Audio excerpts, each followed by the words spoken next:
Hello, good morning my dear audience.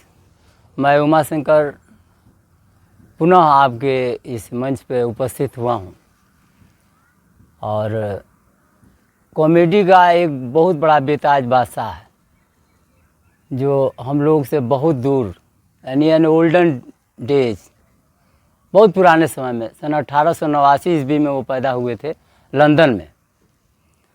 शायद उनका नाम तो आप जानते ही होंगे, नाम थोड़ा बाद में बताऊंगा, लेकिन ये ज़रूर बताऊंगा कि उन्होंने मौन रह के अपने जो कॉमेडी किया है, मौन रहते हुए, यानी कुछ भी उन्होंने मुंह से बोला नहीं है।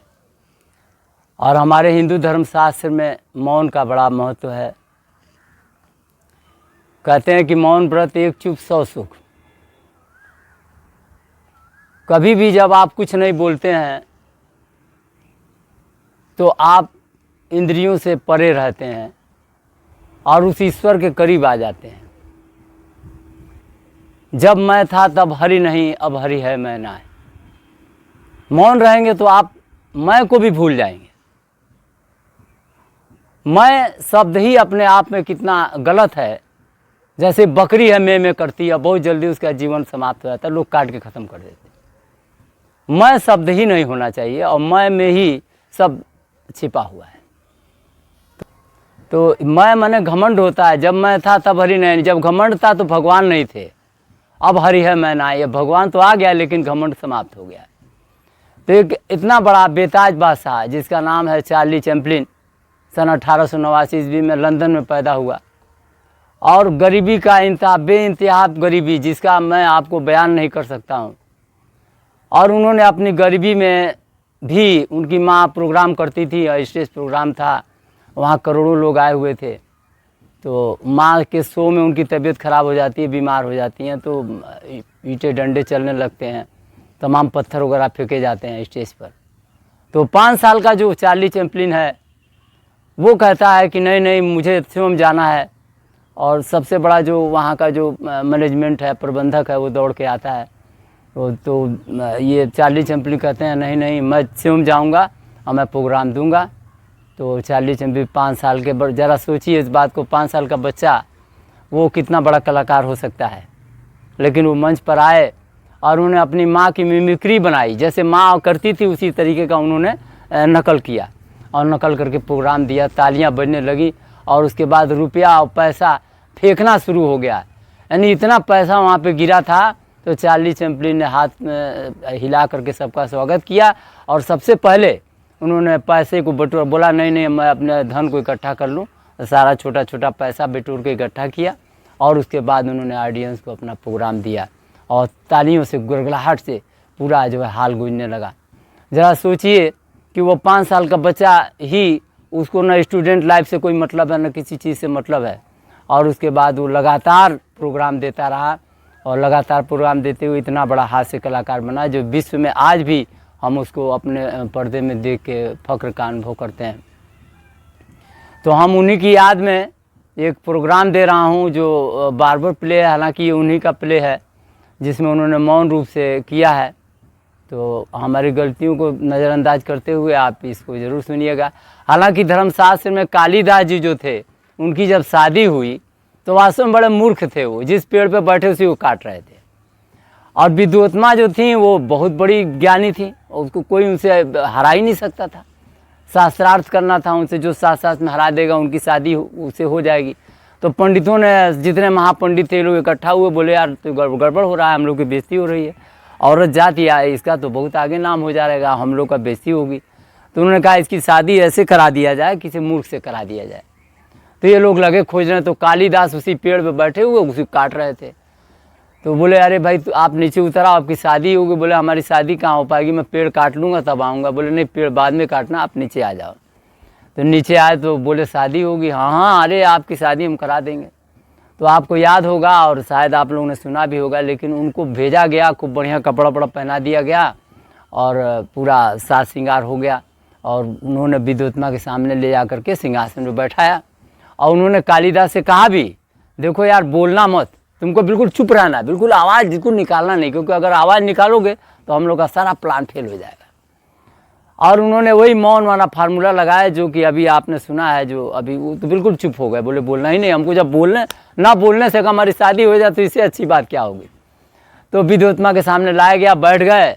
विद्योत्मा ने एक उंगली उठाई, जब एक उंगली उठाई तो इन्होंने सोचा हमारी एक आँख फोड़ना चाहती है, ये तो बहुत चालू औरत है, औरत तो बड़ी सुंदर लग रही, बढ़िया भी है, शादी भी हो गई, अच्छा है, लेकिन एक उंगली ऐसे दिखाई तो बोला ये हमारी अखियाँ एक फोड़ना चाहती है। तो ऐसा है कि हम इसकी दोनों आँख फोड़ देंगे। तो वो क्या किए, कालिदास 2 उंगली उसकी आँख के सामने ऐसे करके दिखाते हैं। तो कालिदास जब ऐसे करते हैं तो पूछते हैं विद्योत्मा कि अरे भाई ये क्या कर रहे हैं। कहने लगे अरे भाई हमारे गुरुजी हैं, अज्ञातवास को वनवास में रहे हैं, बड़ी मुश्किल में इनको हम लेके आए हैं, और ये बहुत ज्ञानी हैं, वैसे बोलते नहीं हैं, इनका मौन व्रत चल रहा है, आप जो भी प्रश्न पूछिए आप मौन व्रत जवाब देंगे। तो विद्योत्मा ने पूछा क्या जवाब दे रहे हैं भाई, मैंने एक उंगली उठाई, 2 उंगली। बोले 2 उंगली का, आपने कहा एक, ईश्वर एक है, और हमारे गुरुजी बताते हैं ईश्वर और जीव 2 है। ईश्वर अकेला रह के क्या करेगा, अगर जीव ही नहीं रहेगा तो ईश्वर और जीव जब रहेगा तभी तो चलेगा। बोले यार ये तो बड़ी अच्छी बात है। विद्योत्मा बड़ी प्रसन्न हुई, बोली हाँ सही लग रहा है कि बहुत विद्वान आदमी है। तो उन्होंने क्या किया, उन्होंने ऐसे 5 उंगली जब ऐसे हाथ उठाया तो कालिदास तो सोचने लगे यार ये तो बहुत मरखा लग रही है, हमको थप्पड़ दिखा रही है, थप्पड़ दिखा रही, तो इसका मतलब इसका जवाब पत्थर से, ईंट का जवाब पत्थर देना है। तो मुट्ठी बांध के ऐसे ऐसे हिलाने लगे, कालिदास ऐसे ऐसे मुट्ठी बांध के हिलाने लगे। अब विद्योत्मा ने ऐसे 5 उंगली उठाई, ऐसे हाथ उठाई, तो बोले थप्पड़ मार रही है, थप्पड़ मार रही है, तो इसका मतलब इसका जवाब पत्थर से देना पड़ेगा। और उन्होंने मुक्का जब हिला दिया तो पूछा कि अरे भाई आपके गुरुजी ये क्या बता रहे हैं, मैंने हाथ उठाया, बोले ये मुट्ठी बांध रहे। कल हमारे विद्वान है, बहुत प्रकांड विद्वान है, आप समझ नहीं पाए, आपने 5 उंगली उठाई कि 5 तत्व है, क्षितिजल पावक गगन समीरा, 5 तत्व है, लेकिन हमारे गुरुजी ने मुट्ठी बांध के बताया अगर ये 5 तत्व अलग अलग होगा तो इससे सृष्टि का संचालन हो ही नहीं सकता है जब तक ये 5 तत्व मिलकर मुट्ठी की तरफ बंद न जाए। माय डियर ऑडियंस, इस तरह उनकी शादी हुई, और शादी होने के बाद पोल खुल गई। पोल खुलती है, माता जी का आशीर्वाद मिला, बहुत बड़े कालिदास पंडित हुए। मैं इतनी बड़ी बात कह रहा हूँ, लेकिन ये इसलिए कह रहा हूँ कि हमारे जो चार्ली चैपलिन है उन्होंने भी इसी का शायद आत्मसात किया होगा। भले ही उन्होंने कहानी न पढ़ी हो, 5 साल का बच्चा क्या पढ़ सकता है, लेकिन आपको जान के आश्चर्य होगा कि उन्होंने 70-80 साल उम्र, नियर अबाउट थर्ड जो है होता है जो उम्र का तीसरा पायदान है, वहाँ तक वो जिए। और उन्हें ऑस्कर अवार्ड जब पाया, ऑस्कर अवार्ड जैसे जानते हैं ना कि करोड़ों लोग के बीच में अवार्ड मिलता है, तो उसमें 15 मिनट 12 मिनट तक उनको अवार्ड जब मिला है तो सारे जितने भी नेता अभिनेता वगैरह जो भी रहे करोड़ों लोग, वो लोग खड़े होकर के उन्होंने तालियां बजाई हैं और ये कहा है कि आप जैसा कोई हो नहीं सकता है।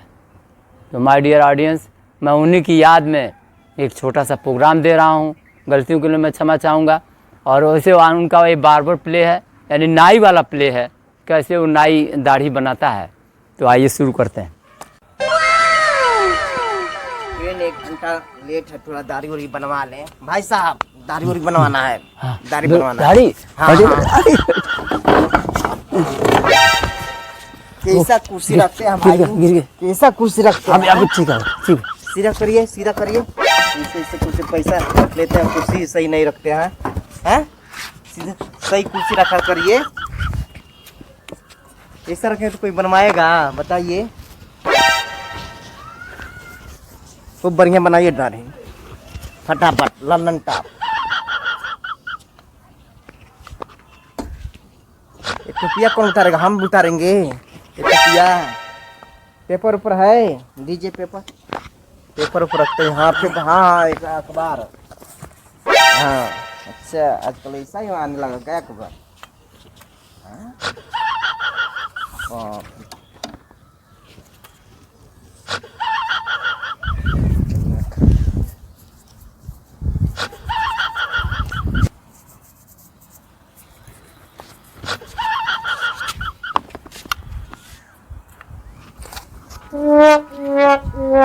अरे भाई ऐसा ही बनता है, पूरा मुंह पानी पानी कर दिया। ऐसा ही बनता है, बढ़िया से बनाइए,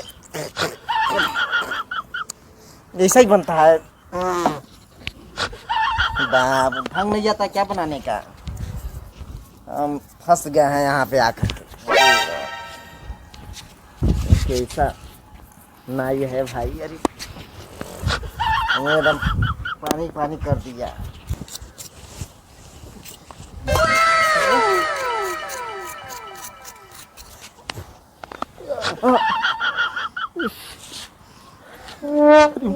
गर्दन काटेगा क्या भाई?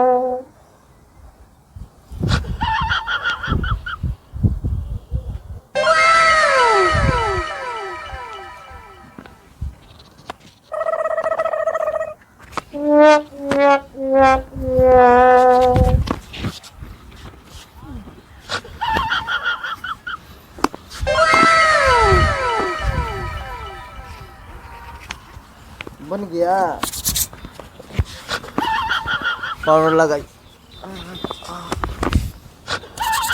इतना जल्दी कैसे बन गया भाई?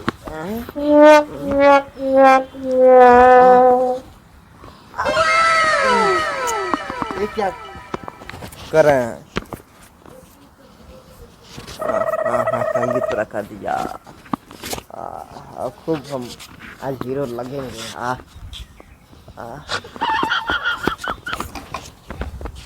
जल्दी करिए, ट्रेन छूटने वाली है। हाँ, पूरा शीशा दीजिए, देखें कैसा बना है। हाँ हाँ हाँ हाँ हाँ, शीशा दीजिए। वाह, यहाँ पे देखिए, नाक का बाल नहीं निकाले, नाक का निकालिए। एक को निकालेगा।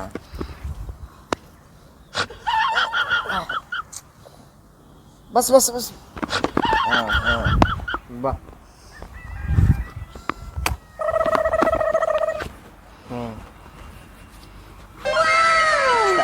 पैसा लीजिए। चलिए, ट्रेन का समय हो गया।